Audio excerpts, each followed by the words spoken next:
स्वागत है आपका देश नीति के मंच पर फिर एक बार हमारे साथ जुड़ने के लिए। जो आदित्य सोचा जी गया था, आपके जो आंकलन हम लोगों ने किया था, जो आंकड़े आप बताए थे, बीजेपी 272 का जादुई आंकड़ा छू नहीं पाई। क्या लग रहा है, क्या कहेंगे, आपकी ओपनिंग स्टेटमेंट क्या होगा इस नतीजे को देखिए, देखने के बाद?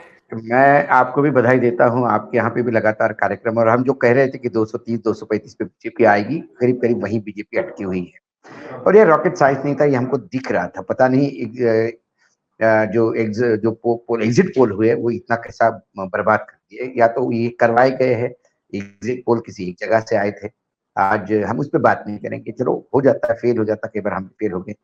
आगे क्या, इस पे बात होगी। राहुल गांधी खड़गे साहब की अभी प्रेस कॉन्फ्रेंस हुई 2 मिनट पहले, प्रेस को संबोधित किया, उन्होंने धन्यवाद दिया और बहुत ही जैसे एक मजे हुए पॉलिटिशियन की तरह जवाब दिया उन्होंने। उन्होंने कहा कि आप विपक्ष में रह के राजनीति करेंगे। उन्होंने कहा कि ये मेरा सोचना नहीं है, कांग्रेस गठबंधन का एक पार्ट है। इंडिया गठबंधन के तमाम नेता 5 तारीख को मिलेंगे और ये तय करेंगे।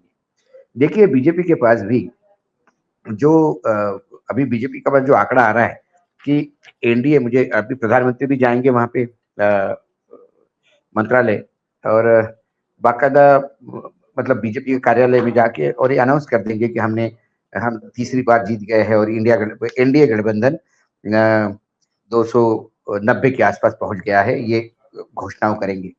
लेकिन उस घोषणा के पीछे एक तकलीफ छुपी हुई है। वो तकलीफ ये है कि बीजेपी 240 पे अटकी हुई है।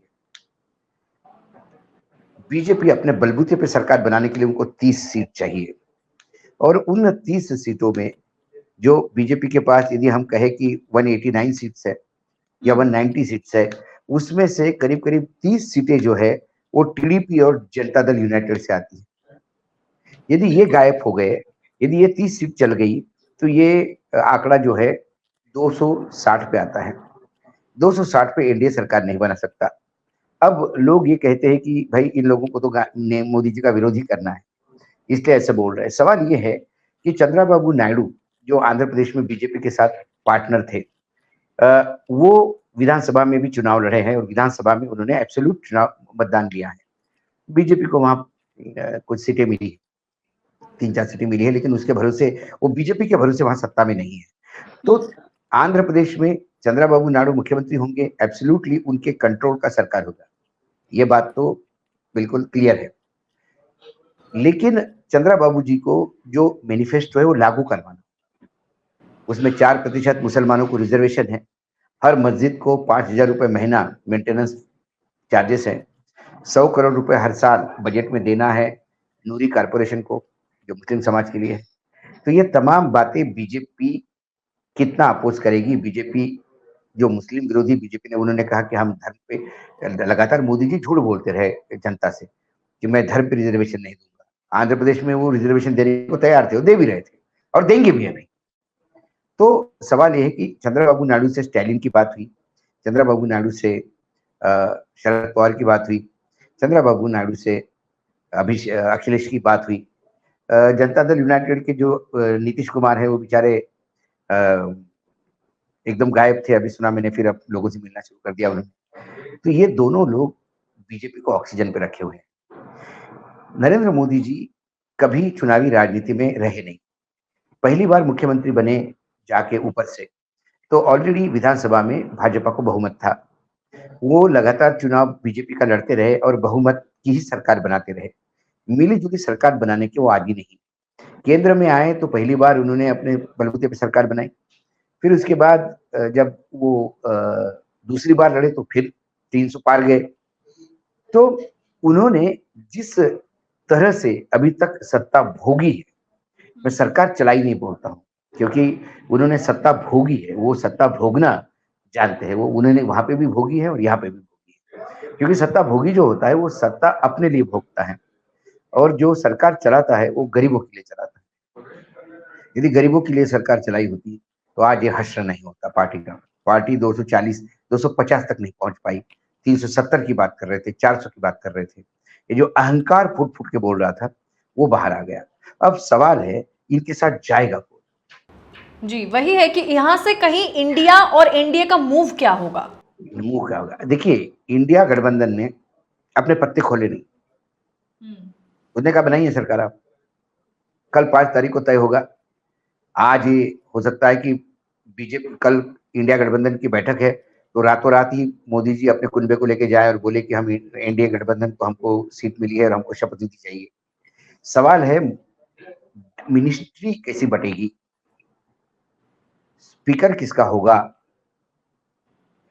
यदि टीडीपी ने स्पीकर लिया तो टीडीपी हाउस कंट्रोल करेगा, फिर वो स्पीकर बीजेपी के हाथ में नहीं खेलेगा। स्पीकर बहुत महत्वपूर्ण बात होती है जब मिलीजुली सरकार होती है। तो जब नीतीश के पास आएंगी तो नीतीश क्या लेंगे, रेलवे लेंगे, गृह मंत्रालय लेंगे नीतीश की पार्टी, या नीतीश अलग होंगे या चंद्रबाबू नायडू अलग होंगे।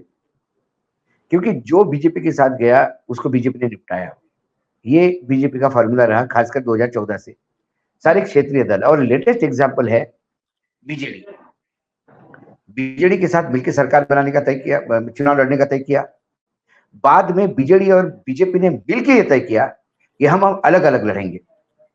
अलग अलग लड़ने से फायदा ये होगा कि जो अपोजिशन की स्पेस है वो कोई नहीं ले पाएगा। यदि बीजेपी और बीजेडी एक साथ चुनाव लड़ती तो अपोजिशन में कांग्रेस जिंदा हो जाती। उन्हें कांग्रेस जिंदा नहीं करना चाहिए था। वही आम आदमी पार्टी ने, कांग्रेस ने पंजाब में किया। उन्होंने इकट्ठा चुनाव इसलिए लड़ा कि वो वहां अकाली दल को जगह नहीं देना चाहते थे फिर से ओपोजिशन पार्टी बनने का, और वो स्ट्रेटेजी उनकी काम आ गई। लेकिन यहां पे ये हुआ कि बीजेपी जो फ्रेंडली कॉन्टेस्ट से शुरू हो गई, बाद में उनको इतना आत्मविश्वास हो गया कि उन्होंने सीधा बीजेडी पे हमला बोल दिया, और देखते देखते बीजेडी नेस्तनाबूद हो गई। विधानसभा में भी बीजेपी ने सीटें जीत ली और लोकसभा में भी सीटें जीत ली। अब बीजेडी का एंड है वहां पे, क्योंकि बीजेडी ये सिर्फ पटनाई घराने से ही चलने वाली पार्टी है। बहुत सारे लोग जो थे लॉयल थे पार्टी के, वो पांड्यान के चक्कर में छोड़ के चले गए। पांड्यान वहां ब्यूरोक्रेट थे, अथा पैसा कमाया। अब पांड्यान ने वीआरएस लेके पार्टी ज्वाइन कर ली। हो सकता है पांड्यान देश छोड़ के भाग जाए, तब क्या। लेकिन बीजेडी समाप्त होगी। आने वाले समय में जो मैं देखता हूं उड़ीसा में, वहां कांग्रेस का उत्थान हो सकता है।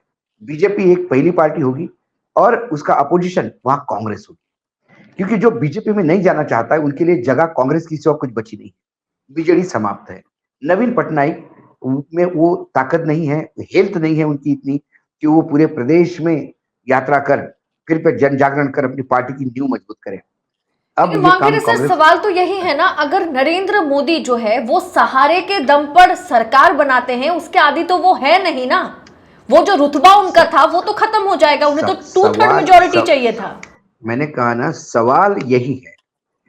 ये टेक्निकली बीजेपी की हार है।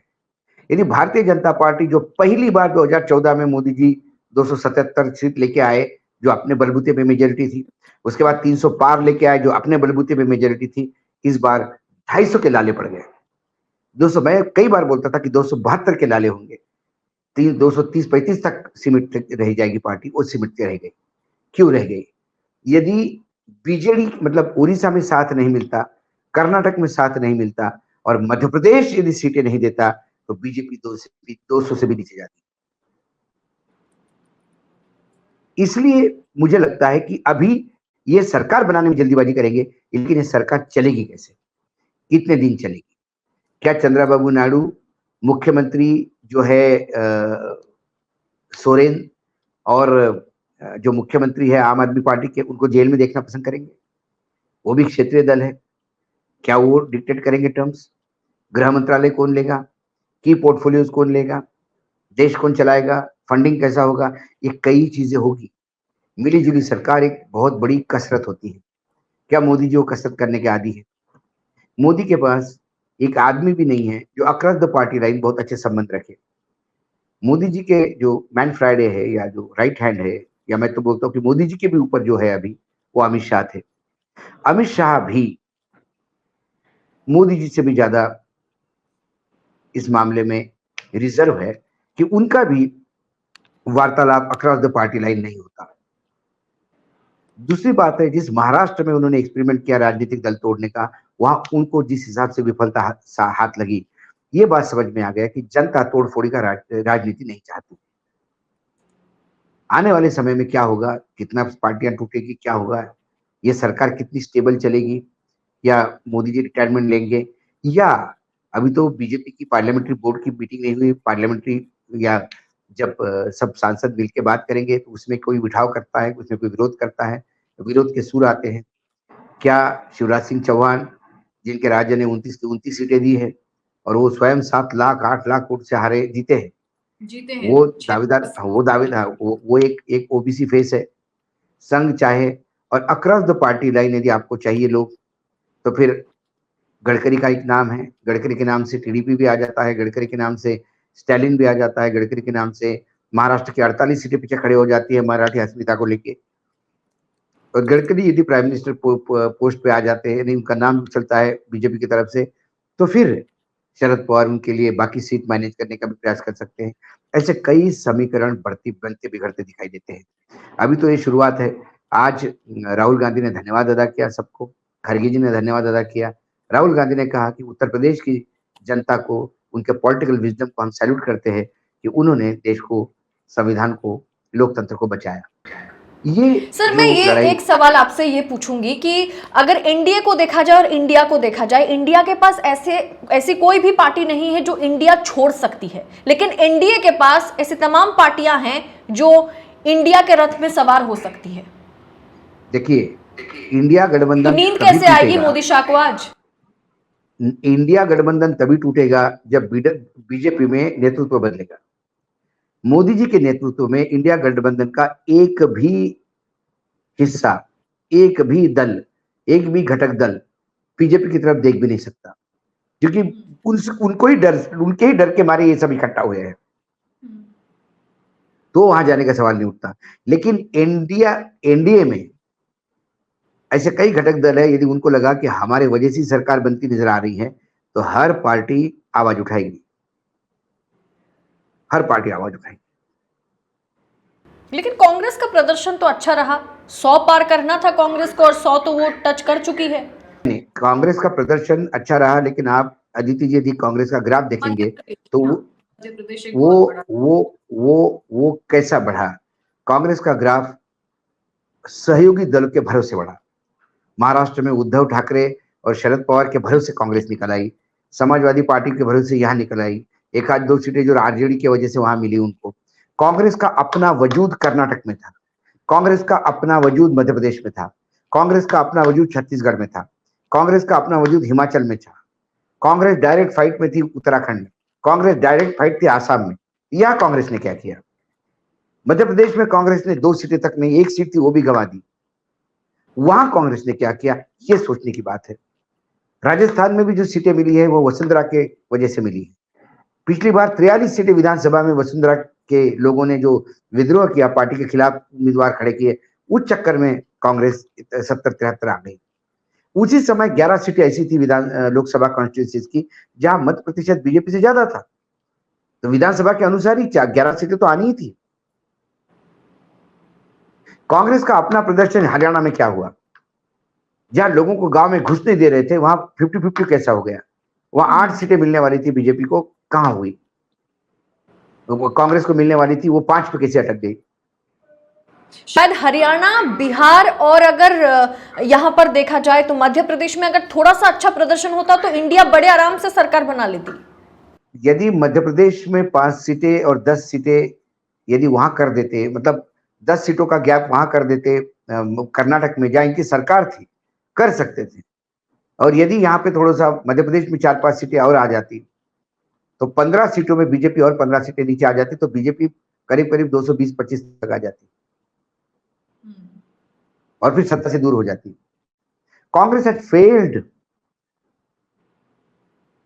ये सब जो आए हैं वो साथी दलों की वजह से आए हैं।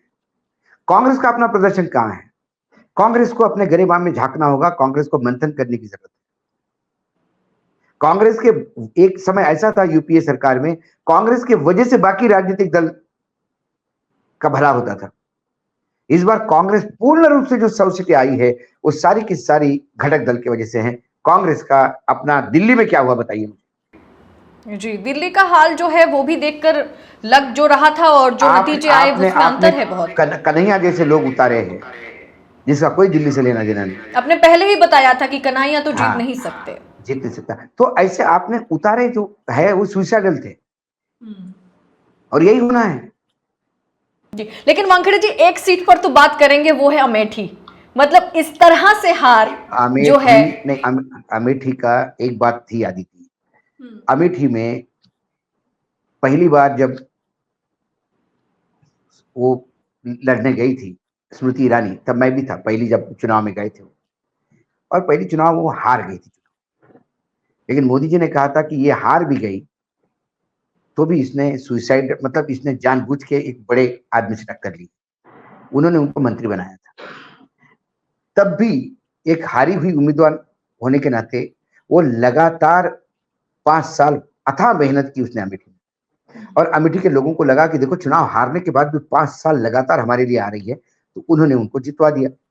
राहुल हार गए, और राहुल के हराने का जो दंभ उनमें चढ़ा, और 5 साल मंत्री बनने के बाद जो सत्ता के, मतलब मोदी जी के बहुत नजदीकी लोगों में उनका नाम था, तो वो जो सत्ता का नशा है, तो पहले 5 साल तो वो तुलसी बहू बन के रही, और अगले 5 साल जहां डिलीवरी देनी थी लोगों ने जितवाया था, तब वो एक एक्ट्रेस, एक एटीट्यूड वाली मंत्री, वो अरोगंस, पत्रकारों की नौकरी खाना, इसको ये करना उसको वो करना, उस अरोगंस से जनता त्रस्त आ गई। तो जनता को ये समझ में आ गया कि तुलसी बहू घर पे रख सकते हैं, लेकिन अब ये तुलसी का पौधा बन चुकी है, इसको आंगन में ही रखो, तो घर से बाहर कर दिया, तुलसी आंगन में चली गई। कांग्रेस का ये एक जो चाल था वो मास्टर स्ट्रोक साबित हुआ मैंने केएल तब भी शर्मा कहा के था, सामने। तब भी मुझे याद है आपके साथ डिस्कशन में मैंने कहा था कि कांग्रेस बीजेपी के लिए कांग्रेस राजनीति नहीं करती। कांग्रेस अपनी राजनीति करेगी, अपनी रणनीति तय करेगी, बीजेपी के कहने से थोड़ी रणनीति तय करेगी। उन्होंने प्रियंका को फ्री रख दिया, दोनों भाई बहन अटक जाते, यदि प्रियंका वहां से लड़ती तो ये दोनों इसको फियर्स बैटल बनाते, प्रियंका भी जीत जाती, लेकिन फिर स्टार प्रचारक कम हो जाते। तो इसीलिए उन्होंने वायनाड से भी फॉर्म भरा, यहां से भी फॉर्म भरा, और केएल शर्मा को उतारा। अब बीजेपी ने कहा कि पीए को उतारा, राहुल ने आज जवाब दिया, राहुल गांधी उन्हें कहा कि लोगों की बेइज्जती करना बीजेपी जानती है, हम बेइज्जती नहीं करते, वो हमारे वर्कर है भाई। 20 साल तक अथक प्रयास किया उन्होंने। और फिर मैंने कहा था, केएल शर्मा का जब नाम अनाउंस हुआ था, मैंने इसको हल्के में मत लेना। उसका कारण यह है कि जो आदमी पिछले 20 साल से अक्रॉस द पार्टी लाइन लोगों का काम करता है, कोई भी चले जाए उनके पास, बीजेपी का मतदाता हो, बीजेपी का ऑफिस बेरर हो, कभी नहीं उन्होंने कहा कि अरे तू बीजेपी का है, मैं क्यों करूं। केएल शर्मा ने उसका भी काम किया, तो लोगों ने अक्रॉस द पार्टी लाइन जाके उनको वोट किया। शायद केएल शर्मा किसी के लिए वोट मांगते तो डिफिकल्ट हो जाता, लेकिन खुद के लिए वोट मांगे तो लोगों ने भरभरा के दिया, और स्मृति ईरानी ओंधे मुंगे। लेकिन राजनीति में ऐसा करना बहुत जरूरी है। ये जो पैराट्रूपर्स आते हैं राजनीति में, वो राजनीति को गंदा करते हैं। ये एक्टर्स आते हैं, ये स्पोर्ट्स के प्लेयर आते हैं, ये पत्रकार जाते हैं, यहाँ पे थोड़े बहुत व्यूज मिल गए आपको, तो आपको लगता है कि सारा देश मुझे जानने लगा। 3-4 लोगों ने सेल्फी क्या खींच ली तो आप अपने आप को शाहरुख खान समझने लगते हैं। फिर आप बोलते हो कि मुझे राज्यसभा चाहिए, मुझे लोकसभा चाहिए। वानखेड़े जी, मैं थोड़ा सा उत्तर प्रदेश के जो नतीजे हैं उस पर थोड़ा सा मैं जानना चाहूंगी कि उत्तर प्रदेश में प्रदर्शन तो जो हमने सोचा था शायद उससे ज्यादा अच्छा रहा। हम सोच रहे थे कि 52-50। बिल्कुल ज्यादा अच्छा रहा। वो इसलिए अच्छा रहा कि कल आपने, यदि समाजवादी पार्टी का जो एग्जिट पोल उन्होंने खुद का रिलीज किया था, उससे बहुत मिलता जुलता आंकड़ा ही है जो समाजवादी का अभी है, क्योंकि उन्होंने ग्राउंड रियलिटी पे बात की थी। समाजवादी पार्टी, कांग्रेस, इनका गठबंधन नीचे ग्राउंड तक था, point number 1। BJP divided house था, वहां राजपूतों का एग्जिटेशन, डिवाइडेड हाउस, और अमित शाह जी ने जो टिकट बांटे थे, अपने अपने मनमर्जी से टिकट बांटे, जिसको चाहे टिकट दिए। लोकल लीडरशिप को कभी विश्वास में नहीं लिया, मुख्यमंत्री को साइड में पटक के रखा था। मुख्यमंत्री सिर्फ प्रचार करते थे, उनको मालूम नहीं था इसको टिकट क्यों दिया और इसको टिकट क्यों काटा। तो लोगों ने जो उनका आरोगंस है वो लोगों ने दिखा दिया, टेनी महाराज को निपटा दिया, घर बिठा दिया। एक एक एक एक एक क्रिमिनल बैकग्राउंड का आदमी, जिसका बेटा भी क्रिमिनल है, अभी जमानत पे है, उसने आपने देश का गृह राज्य मंत्री बना दिया। आरोगंस देखिए, आपके पास थोड़ी थोड़ी शर्म होनी चाहिए, एक लिहाज होना चाहिए। और वही शायद इस बार जनता ने दिखाया। जनता ने पूरी तरह से मोदी की गारंटी हिंदू मुसलमान को नकार दिया है। नहीं, जनता सरकार की गारंटी चाहते हैं, मोदी की गारंटी सरकार को नहीं चाहिए। मतलब ईडी, व्यक्तिगत गारंटी। हिंदू मुसलमान, चुनाव आयोग, शाम दाम दंड भेद लगा करके भी बीजेपी 272 का आंकड़ा पार नहीं कर पाई। दूसरी तो तरफ ये जनता की जीत है। दूसरी तरफ राजनीतिक दलों के अकाउंट सील करना, उनको बार बार नोटिस देना, उनके कई लोग जेल में डालना, खत्म उनको करना, 24 विपक्ष को पूरी घंटे तरह से खत्म करने की खत्म कोशिश। करना। इसके बावजूद यदि बीजेपी 200-250 पार नहीं कर पाई, ये बीजेपी की नैतिक हार में मानता हूं। अब बीजेपी के सारे अंधभक्त कहते हैं कि नैतिक हार कैसी होगी, तीसरी बार एनडीए जीता, अब एनडीए हो गया, अब एनडीए, फिर एनडीए की गारंटी बोलते, एनडीए की सरकार बोलते। 5 साल तक तो एनडीए नाम का शब्द भी नहीं मुंह से निकला। मोदी की सरकार, मोदी की गारंटी, तो फिर मोदी का परफॉर्मेंस 240। वानखेड़े सर, कल तो गोदी मीडिया ने, आज तक ने बकायदा, मैं नाम लेना नहीं चाहूंगी, गोदी मीडिया ही कहूंगी, कि बकायदा मोदी 3.0 पर एक बढ़िया 2 घंटे का पूरा प्रोग्राम रखा था। और गोदी मीडिया ने जिस तरह से एग्जिट पोल दिखाया था, तो उसमें तो मनोबल टूटता ही कहीं ना कहीं। अदिति जी, जिनके मालिक ईडी में फंसे हुए हैं, जिनके मालिकों ने अथा कहीं ना कहीं लफड़े किए, फंसे, तो ये सरकार के डमरू पे नाच रहे बंदर जैसे। जब मालिक ही नाच रहे तो फिर क्या करेंगे, रिपोर्टर तो करेंगे। और हमारे यहाँ कुछ रिपोर्टर नहीं आए हैं, मतलब एंकर नहीं आया, वो तो बिल्कुल इतनी मोदी भक्त हो गई थी कि आज रात को तो मुझे पता नहीं रात को खाना भी बनाएगी कि नहीं उनके घर में, तो मातम बन गया होगा कि कैसा हो गया ये। इतने सारे इंटरव्यूज नरेंद्र मोदी की पेपर में, टीवी में। कांग्रेस आए या कांग्रेस जाए, मोदी जी मतलब बीजेपी आए बीजेपी जाए, हमने कई सरकारें आती हुई जाती हुई देखी है मेरे जीवन में, 30 साल के इस दिल्ली के वास्तव में कोई फर्क नहीं पड़ता ज्यादा। लेकिन मोदी जी का ये सरकार, ये अहंकारी सरकार हो गई थी।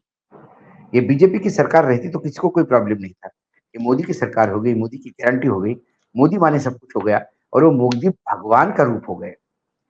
जब मोदी जी ने भगवान का रूप किया तो मुझे ये डर लगा, जनता को भी डर लगा कि मोदी जी ने अपने आप को अविनाशी बोला है। कल ऐसा नहीं हो जाए कि 12 महीने देश के जो मैंने वर्ष साल के 12 महीने होते हैं, ये 12 ज्योतिर्लिंग पे सरकार लगे कि हर महीने एक ज्योतिर्लिंग पे कैबिनेट मीटिंग होगी, और मोदी जी स्वयं ज्योतिर्लिंग हटा के उसकी जगह बैठेंगे कि मैं शिव हूं, अविनाशी हूं, मेरा ही अभिषेक करो। क्या हम इस तरफ जा रहे हैं? क्या अपनी आत्ममुग्धता का एक लिमिट होता है? आज मैं गर्व से कहता हूं कि आज सुबह से जैसे नतीजे क्लियरिटी की तरफ जा रहे, हर जगह पे मैं रहूं नहीं रहूं, लोगों ने बाकायदा नाम लेके कहा, लोगों ने सोशल मीडिया में पोस्टर जारी किए, एक ही टाइगर था जिसने ये कहा, लेकिन मुझे उससे फूलना नहीं। हम लोगों ने भी किया था। ये अदिति जी, आप एक एंकर है, मैं यहाँ बोल रहा हूं, इसके मायने ये नहीं है कि वो मेरी अकेले की मेहनत है। सैकड़ों पत्रकारों से मैंने बात की है, मेरे लिए कई राजनीतिज्ञ थे जिनसे मैंने बात की, सेफोलॉजिस्ट थे बात की, जो गवर्नमेंट सर्विंग ऑफिसर्स ने बात की, रिस्क लेके बात की, किसी और के फोन से बात की, क्योंकि उनको लग रहा था मेरा फोन टैप हो रहा है। उन्होंने एक एक चीज दी, ये मैंने तो सिर्फ कंपाइल किया। ये मेरे तमाम संबंध जो है, ये जो नेटवर्क है एक एक राज्य के पत्रकारों का, आज मैं इनको धन्यवाद और सैल्यूट देता हूं। उनने बनाया ये सारा, 235 का आंकड़ा वहां से आया। मैं तो एक कुरियर बॉय जैसा आके यहां, तुमने सवाल पूछा और मैंने जवाब दिया, इसके लिए सभी जिम्मेदार है। मैं ये क्रेडिट ले ही नहीं सकता जीवन में कि 235 के आंकड़े का मैं क्रेडिट। तो ये कुल मिला के इसमें फूलने वाली बात नहीं है। हो सकता है कि अगली बार हम फेल भी हो जाएं। जब मैं फेल हुआ, मैंने व्यक्तिगत रूप से वो अपने भी लिया।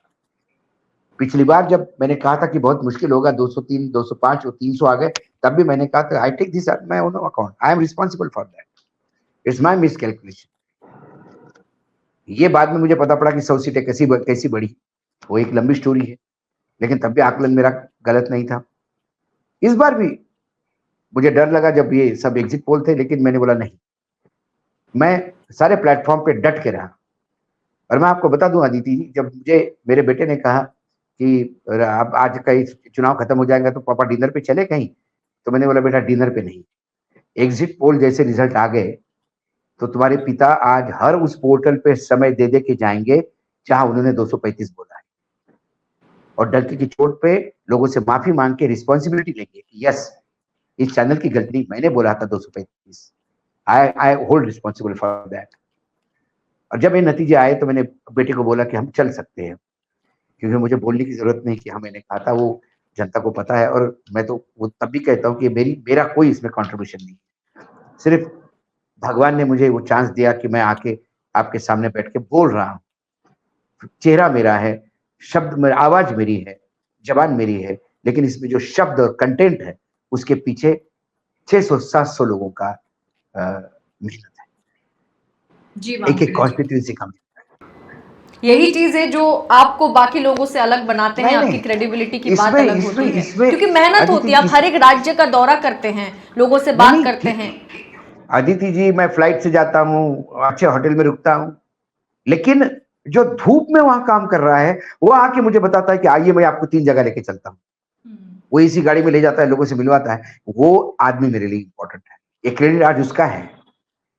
महाराष्ट्र में मैंने छोटे छोटे पत्रकारों से, जो एरिया वाइज पत्रकारों से मैंने बात की, चाहे वसंतराव मुंडे हो, चाहे फिर वहां संजय भोकरे हो, ये तमाम लोगों ने एक एक सीट का विश्लेषण किया।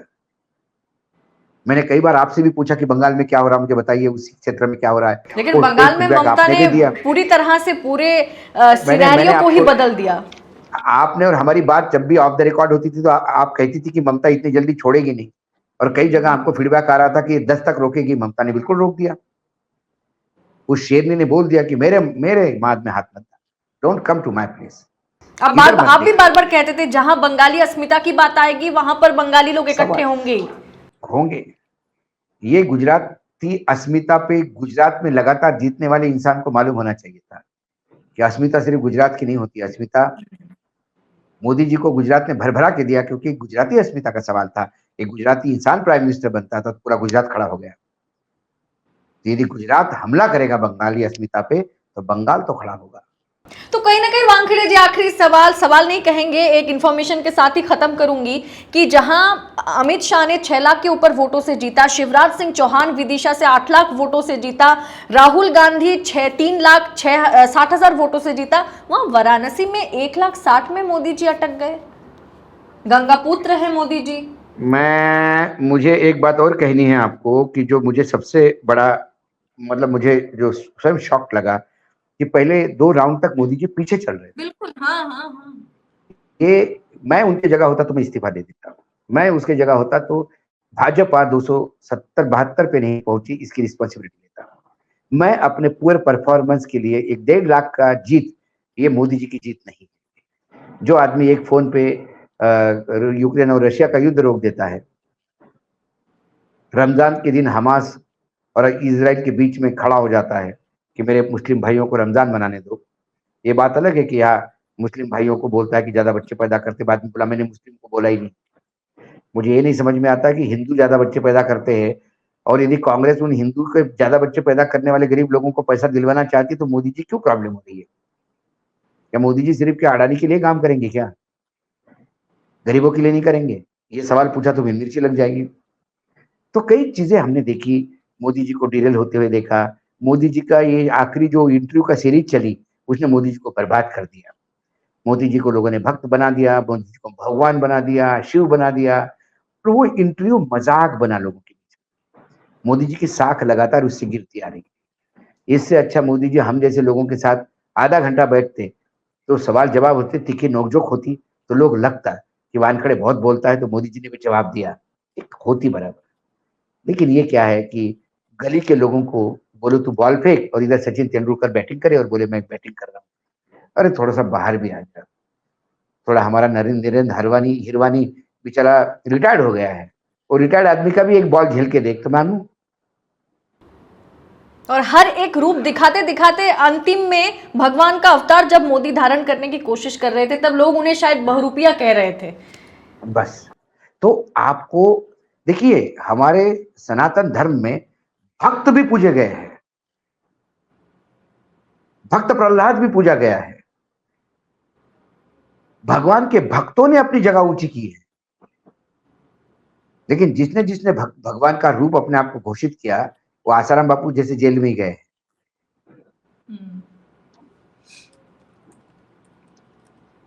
जी वानखेड़े जी, बहुत बहुत धन्यवाद आपका देश नीति के मंच पर आने के लिए। एक बार फिर से अदिति जी आपको बधाई कि आपके देश नीति ने जो आंकड़े दिए वो यथार्थ के धरातल पे सही उतरे।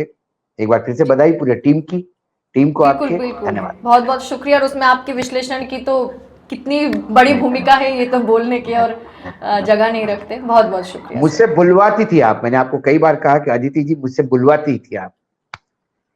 जुड़ेंगे, आप देखेंगे कि आखिर में कहां पर मोदी जी पहुंचते हैं, मोदी शाह की राजनीति कहां पहुंचती है। बहुत बहुत देखिए, अभी 10 तारीख तक तो घमासान होगा और ये सरकार बनने के बाद भी घमासान बना रहेगा। हमने बहुत मिली जुली सरकारें देखी है।